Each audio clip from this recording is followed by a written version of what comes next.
आज भारत वसुंधरा नहीं, विश्व वसुंधरा आचार्य कुंद कुंद के साहित्य पर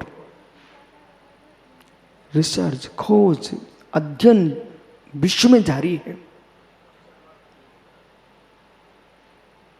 आचार्य कुंद कुंद देव ने एक मंगलाचरण किया और एक मंगलाचरण मात्र में अजित भैया एक न्याय शास्त्र लिख दिया। धर्म शास्त्र को जानने वाले यही देखते हैं कुंद कुंद स्वामी प्रणाम कर रहे हैं, लेकिन वे समझ नहीं पाए। विद्वान तत्व मनी से जीव इस दृश्य से व्याख्यान करता है कि आपको बोध होना चाहिए, बोध होना चाहिए। एक गाय तुम्हारे घर में आ गई तो तुमको गाय दिखती रही, तुम्हारे घर में कई गुण आ चुके हैं। जिसके घर में ललित भैया एक गाय आ गई, वो आदमी को दिखता मेरे घर में एक गाय है, एक गाय नहीं है, तुम्हारे घर में अनंत गुण आ गए हैं। बोले कैसे? ओह मित्र, गाय के मूत्र से लोग औषधियां बना रहे हैं, गाय के गोबर का प्रयोग कर रहे हैं, गाय के मल का प्रयोग हो रहा है। यही छोड़ दीजिए। एक गाय तुम्हारे घर में आई, तुम्हारे घर में रबड़ी आ गई, तुम्हारे घर में दुग्ध आ गया, आप घर में मावा आ गया, बर्फी आ गई, पेड़े आ गए, रसगुल्ले आ गए। ज्ञानी एक गाय के आने मां से प्रदीप ज्ञानी इन रहस्यों के प्रवचन कराओ जगत से। बोले हम कुछ वो समझना चाहते हैं जिसके लिए जैसे किसी वैज्ञानिक शाला में नवीन वस्तु का प्रयोग करके देता है, ऐसे प्रवचनकार का धर्म है नवीन निकाल के देना चाहिए। आप गाय को पशु कह करके पाल रहे थे तो तुमको गाय की कीमत समझ में नहीं आ रही थी। मित्र, गाय ने अपना बछड़ा ही नहीं दिया, गाय ने तुम्हारा बछड़ा भी दिया है। गाय का स्वयं का बछड़ा ना होता तो तुम्हारे घर के बछड़े भी ना होते। आपके बछड़े को जन्म देने की योग्यता गाय के अंदर थी और गाय के अंदर तुम्हारे बछड़े को जन्म देने की भी योग्यता है और तुम्हारे बछड़े को पालन करने की भी योग्यता है। वो अपने कोठारी जी वैद्य जी आए क्या? प्रदीप जाओ उनसे पूछ का। बोले मैं भोजन करता हूं, दूध पीता हूं, उससे पहले क्या बनता, जल्दी पूछ के आओ। और वेद शास्त्र में लिखा, क्या बोला भैया? मित्र, वैद्य जी ने कहा है आपसे, जब आप अपने मुख में पानी भी डालोगे, दुग्ध डालोगे, जो भी सामग्री डालोगे, सीधा खून नहीं बनता, सबसे पहले बनेगा रस। और आपके मुख में जो लार है, उस लार के मिलने से उसके अंदर स्वाद बनेगा और स्वाद से रस बनेगा, रस से रक्त बनेगा, रक्त से मित्र मज्जा बनेगा, मज्जा से मेदा बनेगा, मेदा से अस्थि बनेगा, अस्थि के साथ शुक्र बनेगा और शुक्र के माध्यम से संतान जन्म लेगी। ये कहां से बना? ये कहां से बना? जिसने गाय का दूध पिया है उस शरीर में वीर बना है, उस वीर से तुम्हारे बेटे ने जन्म लिया है। विराजो। इसलिए गौ हत्या करने वाले हत्यारों से कह देना, तुम ऐसा मत करो। इस सृष्टि पर जो भी जन्मा है, जो भी प्रकृति के अंदर है, आप विश्वास रखिए सब तुम्हारा उपकार कर रहे हैं, आपका उपकार कर रहे हैं। अब मुस्कुरा के रितेश तुम गाय की सेवा करना। बोले क्यों? इस गाय के माध्यम से मेरे घर में गाय के बछड़े ही नहीं, मेरे स्वयं के बछड़े घूमते हैं। श्री एक गाय ने क्या क्या दिया आपको? एक गाय ने क्या क्या दिया आपको? इतना ही नहीं, देसी गाय के दुग्ध में, घृत में स्वर्ण होता है।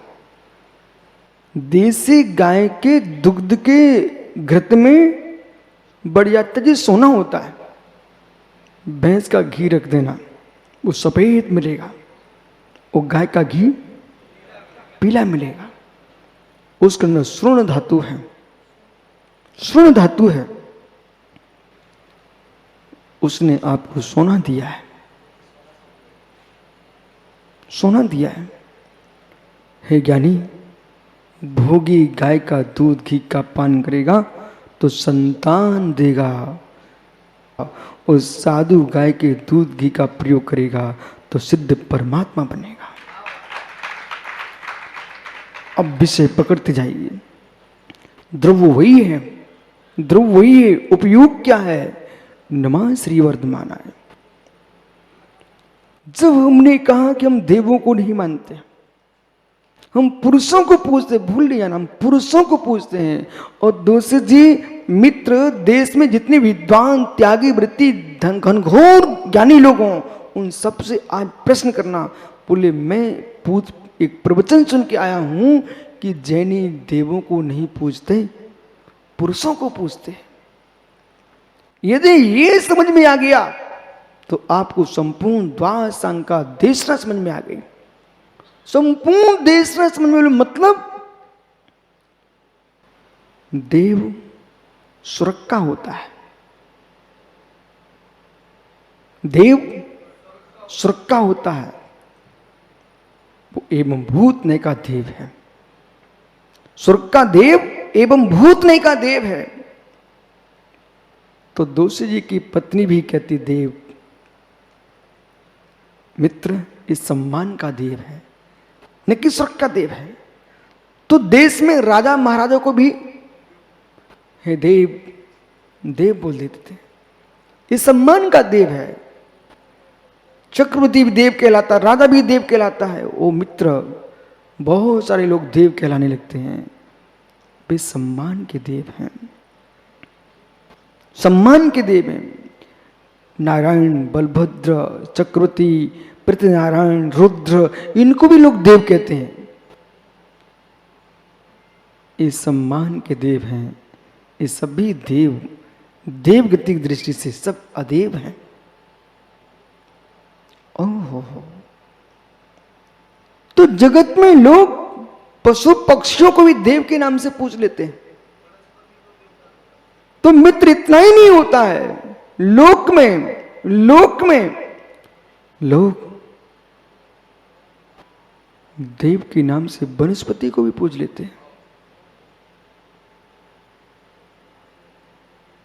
वनस्पति को भी देव मानते हैं। ये लोक रूढ़ी के देव हैं। एक पत्थर रख दिया, उसको भी लोग देव कहने लगते हैं। ये लोक रूढ़ी का देव है। तो मित्र, आप भी मूर्ति में स्थापना करके देव बोलते हो। ये स्थापना निक्षेप का देव है। लेकिन आप जिसको वास्तव में पूजते हो, श्रद्धा से पूजते हो, ओह पुरुष है, वो पुरुष है। पुरुष शब्द बहुत गंभीर है। आज आपको पुरुष शब्द को समझना एवं भूतने से समझना। पुरुष जो दोषी जी है वो बहुत गहरा है, बहुत गहरा है। पुरगुड़ भोगे सोधे लोयम्मी करेदी पुरगुड़ कम्मम पुर उत्तमो धम्मा तम्मा ते बन्यो पुरुषो महान जैनाचार नेमिचंद स्वामी। ये वो नेमिचंद की नाम ले रहा हूं मैं, जिन्होंने दक्षिण भारत में कर्नाटक में हासन जिले में जो गोमटेश बाहुली स्वामी की प्रतिमा विशाल जो विश्व का चमत्कार बनी खड़ी हुई है, उस प्रतिमा को सूर्य मंत्र मेरे मित्र प्राण प्रतिष्ठा अंजन से लागा करने वाले कोई आचार्य हुए हैं तो वे आचार्य नेमिचंद सिद्धांत चक्रवर्ती देव है। उन्हें आचार की बात कर रहा हूं। वो आचार पुरुष की व्याख्या कर रहे हैं। पुरुगुण भोगे से दे, पुरु जो गुणों में उत्कृष्ट हो उसका नाम पुरुष।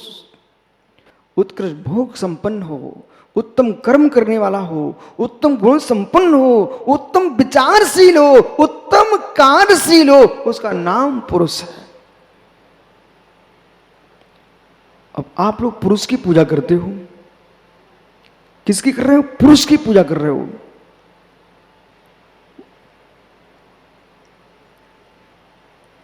क्या स्वर्ग का देवता पंचकणक को प्राप्त करेगा? क्या स्वर्ग का देवता पंचकणक को प्राप्त करेगा? अजित पंडित जी, विद्वान हो के नाते संभल के बोलना। ये दोषी जी खड़े आपके सामने, पड़ोसी आपके मित्र, क्या स्वर्ग का देवता पंचकणक को प्राप्त करेगा? मित्र, स्वर्ग का देवता पंचकणक को प्राप्त नहीं होता है, जो मनुष्य का बेटा पंचकणक को प्राप्त होता है। देवता पंचकणक मनाते हैं। देवता स्वर्ग का देव सौधर्म इंद्र प्रभु के चरणों में सिर टेके खड़ा रहता है। गर्भ कल्याण से लेकर निर्वाण कल्याण तक देव चरणों में खड़े होते हैं। लेकिन मित्र, खुशी मनाओ, खुशी मनाओ। मालूम, जैसे कि आज रायपुर का कोई बच्चा किसी भी समाज का हो, प्रधानमंत्री बन जाए, रायपुर के लोग ऐसे करेंगे, ए मेरे नगर का, फिर तुम भूल जाओगे जैन था कि क्षत्रिय था कि शूद्र था कि ब्राह्मण था कि वैश्य था, सब भूल जाओगे। हे मालूम मेरे देश का, मालूम मेरे रायपुर का। इतना ही नहीं भैया, इतना ही नहीं, आज कोई व्यक्ति अमेरिका में भारतीय मूल का, वहां पर कोई नेता है मालूम, तो ये भारत के लोग मुस्कुराते हैं। बोले क्यों? जिन्होंने कभी मेरे देश पर राज्य किया था, आज मेरे देश का बेटा वहां राज्य कर रहा है।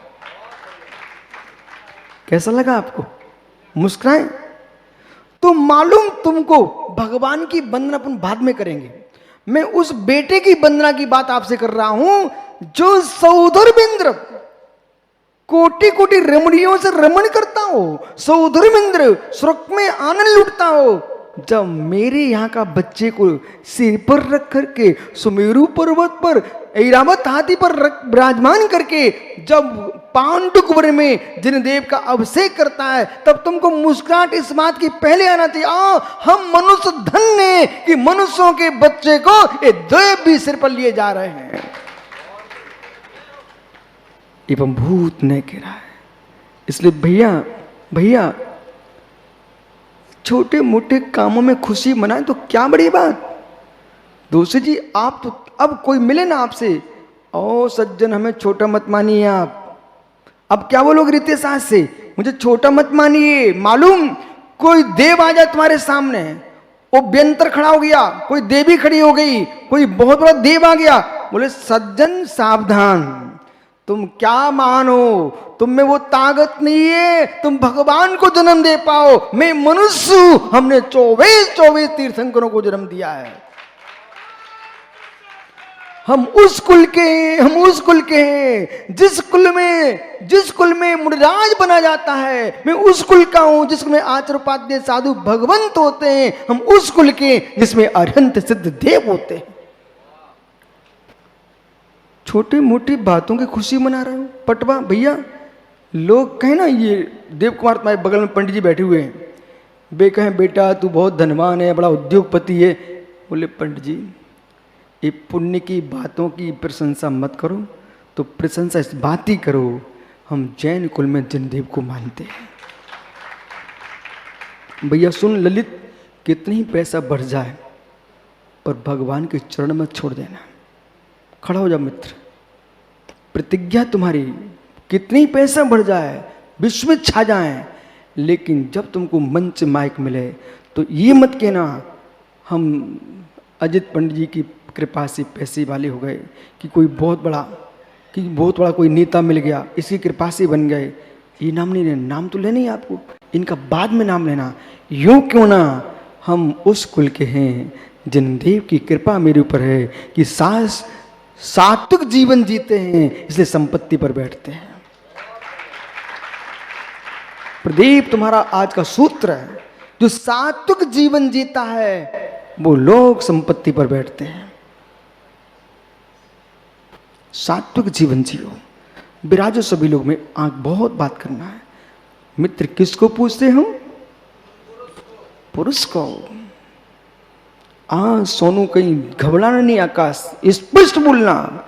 यदि सौदरमिंद्र भी आके खड़ा हो जाए और कहे सोनू, आकाश बोलिए, प्रदीप बोलिए कि आप किसे पूछते हो, नहीं तुमको मैं भस्म करता हूं। बोले कल भस्म करता, अभी कर दे, लेकिन मैं देवों को नहीं पूछता हूं, मैं पुरुष को पूछता हूं। या देव के नाम पर किसी को पूछता हूं तो देवादेव अरिहंत देव को पूछता हूं।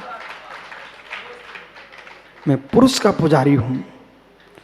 तो कुंद कुंद को स्वामी अविनाश कुंद कुंद स्वामी को क्यों लेके आए? इसलिए लेके आए, ये सारा जगत, ये हमारे ब्रह्मचारी गण, बाल को देखो इधर मेरी तरफ, तुम सब तैयारियों में लगे रहो। मैं खुशी इस बात की होती है, उन लोगों से, तो उन युवाओं से तुम अच्छे हो, उन युवाओं से अच्छे हो जो ताश बीड़ी सिगरेट और स्त्रियों की रिझाने की तैयारी में लगे हैं। ये 24 घंटे इसमें प्रवचन की तैयारी में लगे हैं। जितनी बार तुम सोचोगे, अविनाश देखो,